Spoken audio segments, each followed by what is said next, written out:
What's up, everybody? We are here at the CRKT booth with custom knife maker turned designer Princeton Wong. It's a pleasure.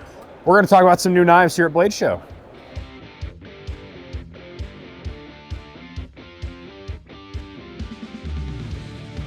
So Princeton, I remember when I was a copywriter a while ago, I got some customs of yours in. Sure. And I was floored. Thank you. Like yeah. the Damascus, the anodize on the titaniums. I swear I saw a zirconium corkscrew once upon a time. Yeah, it was an anodized grade 5 titanium on that one. Okay. Yeah.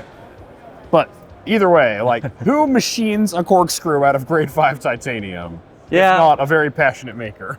Well, I mean, I was making these high-end knives for like a very good friend of ours, and I didn't want to put like a super cheap corkscrew that I found into his high-end knife, so I decided, I'll make them out of titanium and machine everything so it fits perfectly into the knife itself. Yep. Okay. Keep it specific. Yep. Yeah, but I think I saw over there a CRKT production model that looks an awful lot like that custom you made. Yeah, they did an amazing job translating to like production. They had an actual corkscrew manufacturer like that's been doing it for quite a long time, manufacture the corkscrew specifically. So they ordered a ton of them just so they could get the quality there and the functionality. But Can we see the knife? sure. Yeah. So it's the Fial. The Fial. A very nice front flipper on that one. Thank you. What I love about this is it looks and feels like a knife. Like sometimes with a Swiss Army knife or something, that corkscrew is going to chew up your hand while it's there. Yeah, they have all the tricks like, bam, right in front of you, you know. You just see it immediately. But this is a very clean design, and it almost blends with a backspacer here. Yeah, it's almost like a spine feature in the design. Like, I wanted to keep the profile completely clean. Okay. Yep. So what's the handle material on this one? That one's all stainless. All stainless. Oh, so this, you like hook that on your... Yeah, so this is Cork. actually a functional lever that folds out the bolster here. Like as you like pull the cork, you're using this as leverage on the bottle itself. Oh my goodness. That's not just a corkscrew, Yeah, but so like it's a full not, operation. It's not just a cap that gets out of the way, it's actually part of the function of the knife. Dang. And the other fun thing about these that they also kept in production was that there's a spring milled into the liner so that these don't just flop around like while you're using it. Yeah, that way it'll stay mostly still. And I imagine if you hold it just by the knife, it'll still stay up. Exactly, yep.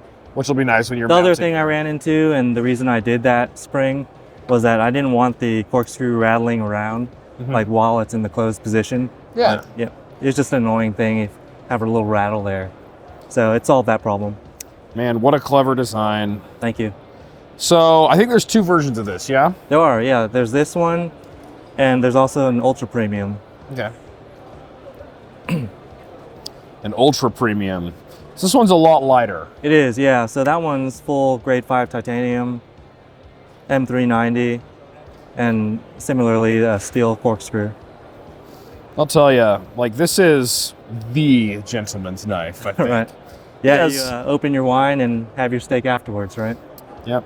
I feel like the wine.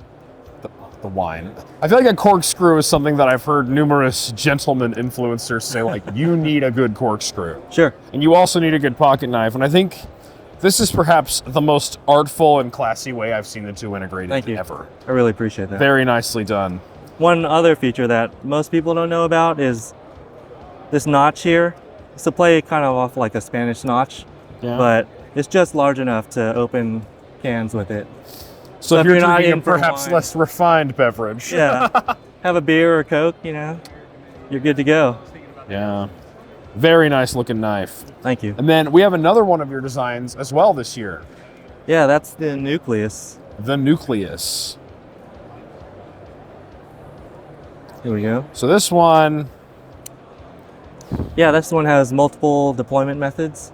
I wanted to keep it small for like third pocket carry if you like. third pocket. Yeah. I guess it's pretty short. Yeah, I like a almost little think coin pocket. like this might be a good women's pockets knife. Sure, yeah. Yeah, and then a nice overlaying G10 bolster on this one. Yes, sir. I assume a steel frame lock. It is, yep. So this would be the premium version. Yeah, 12C27 on the blade again. Yes, sir. Man, tell me about this grind here that's going on. Yeah, so it's a compound grind here, and transitions to kind of match the cut in the opening. Just gave it a little bit more of an aggressive look to match the lines of the frame itself. It's going to give you a nice rugged tip as well, I think. Yeah, because it gets seems a little bit thicker in the front for that ruggedness and usability, and you have the edge here like really thin for slicing. See, I see this as like a really good looking but hard using folder. Like, Yeah, a lot of people think that it's really, I guess, sharp looking in that they don't expect that it'd be ergonomic. Once they get it in their hand, they're pretty surprised about the way that it fits. yeah, because like it's a lot of sharp lines, but it lands in your hand really nice. Yep. Yep, and we have an extra premium version of this one as well, yeah? Yes, sir. So this one would be sporting MagnaCut instead of I the like the sound of that. 12C27. And then carbon fiber. This one's lightened up again. We run on titanium. Yeah, again? titanium and carbon fiber, so it's super light. They translated the fully machined clip over to production, which is awesome. It seems like your speed. Right. And this one, you can see, also in comparison to the custom, they kept the angle of the grind, which they had to machine all these bevels to maintain that. Man, there's a lot of little details that really come out when you start to reach those higher premium price points. Yeah, they put some serious time into these. Yeah. Well, as the custom maker, how do you feel about this? Oh, it's been awesome. I mean, they've been super receptive to all my little nitpicks along the way, and sure they'll complain to you about it, but I think the product turned out great. I think you did too. And my favorite thing about CRKT is every single knife they have has a designer. Like they list, this is the person, the knife genius behind it. And I'm just really excited to see you in the production market, man. Thank you, yeah. I really admired your work when it was only custom, but I can't drop $2,000 on a knife. But you know, I could probably drop 300 on a knife and be like, that's you know, completely understandable. this is a Princeton Wong right here. Yep. Well, I'm super excited to work with them and have that reach that they have. So. Yeah, well, thank you so much for your time, Princeton. It's a pleasure. This has been a really cool show, and hope you all enjoy it. You got to be proud. This is good work. Thank you. Thank you. All right, well, thank you all for joining us. You can find all of these knives and more at bladehq.com, and make sure to subscribe to our YouTube channel to get all of our Blade Show coverage. And with that, we'll see you next time.